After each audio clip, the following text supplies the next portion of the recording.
Hello everyone, welcome to can studies. आज है 22 मई। Start करते हैं आज के एमसीक्यू क्वेश्चंस।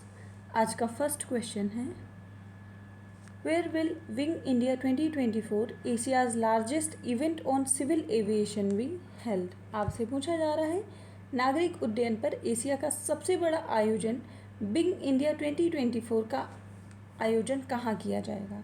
आपके ऑप्शंस हैं मुंबई, चेन्नई, कोलकाता या हैदराबाद।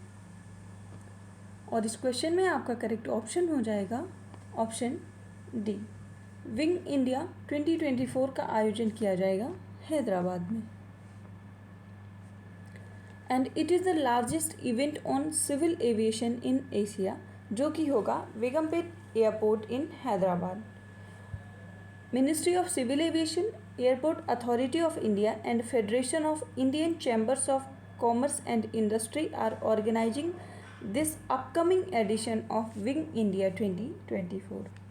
फिक्की की बात करें तो इसको इस्टेब्लिश किया गया 1927 में as a non governmental non profit organisation, और ये भारत का largest and oldest apex business organisation है।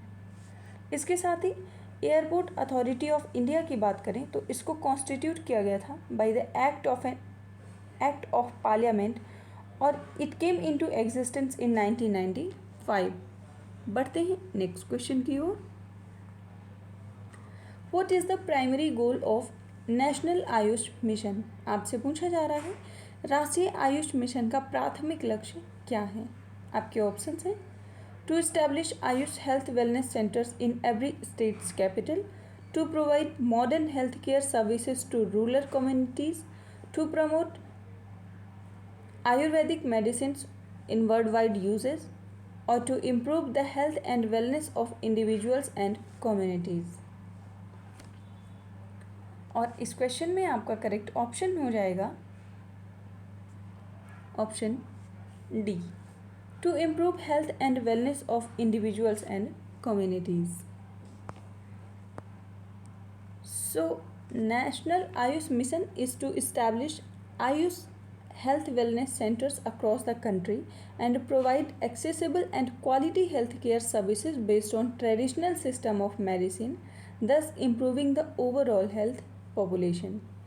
नेशनल आयुष मिशन की बात करें तो ये एक सेंट्रली स्पॉन्सर्ड स्कीम है जिसको लॉन्च किया गया था 2014 में by the department of Ayush under ministry of health and family welfare. Ayush की बात करें तो आयुष का फुल फॉर्म होता है Ayurveda, Siddha, Unani and homoeopathy system of medicine. बढ़ते हैं नेक्स्ट क्वेश्चन की ओर।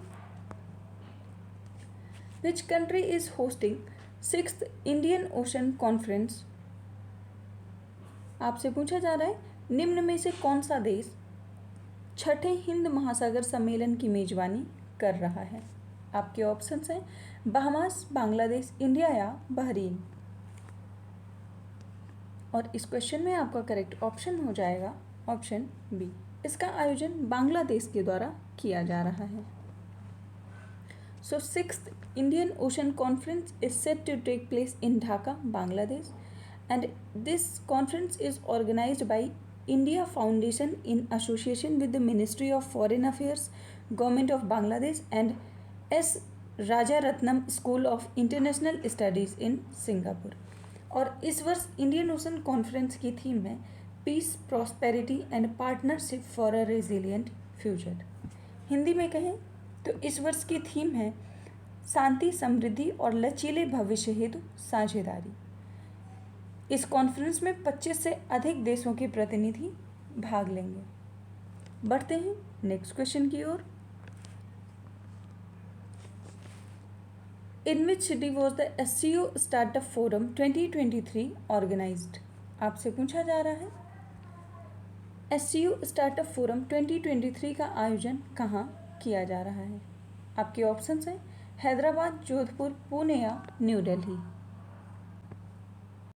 और आपका करेक्ट ऑप्शन हो जाएगा option D, SCO Startup Forum का आयोजन नई दिल्ली में किया जा रहा है।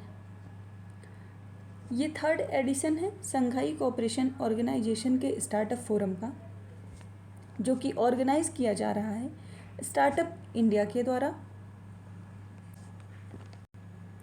Department of Promotion for Industry and Internal Trade, Ministry of Commerce took place in New Delhi as the first ever physical event after 2 successful virtual editions. So Shanghai cooperation organisation startup forum का इससे पहले 2 addition हो चुका है जो कि virtual तरीके से हुआ है, और ये पहला है जो कि फिजिकली ऑर्गेनाइज किया जा रहा है। इसका प्राइमरी ऑब्जेक्टिव है engagement. Startup forum 2023 engagement was to enhance the scope of startup interactions among the member nations of SCO। बढ़ते हैं नेक्स्ट क्वेश्चन की ओर। इससे पहले अगर हम SCO की बात करें तो SCO एक ऑर्गेनाइजेशन है जो कि शुरुआत में संघाई 5 के नाम से जाना जाता था।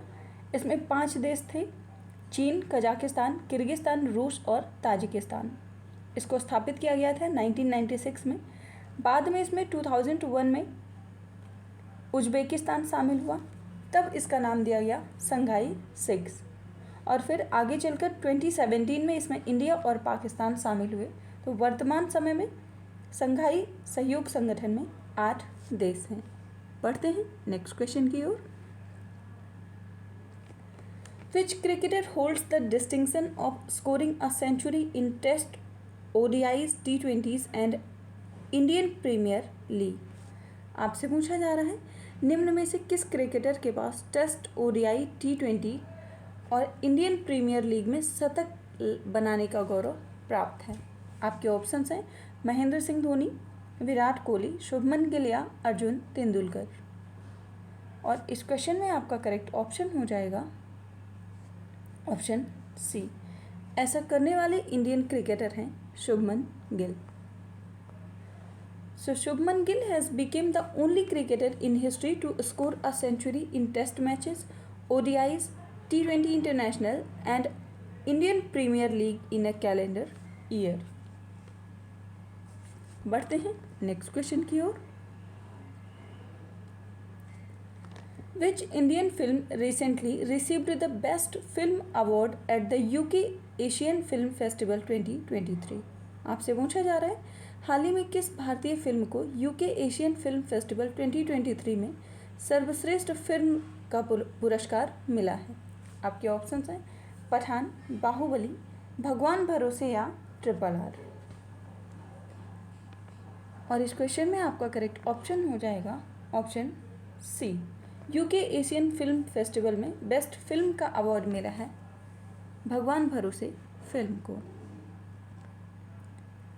सो ये the directorial debut of Shiladitya Bora, जिन्होंने डायरेक्ट किया है movie Bhagwan Bharose, has won the best film award at the 25th UK Asian Film festival.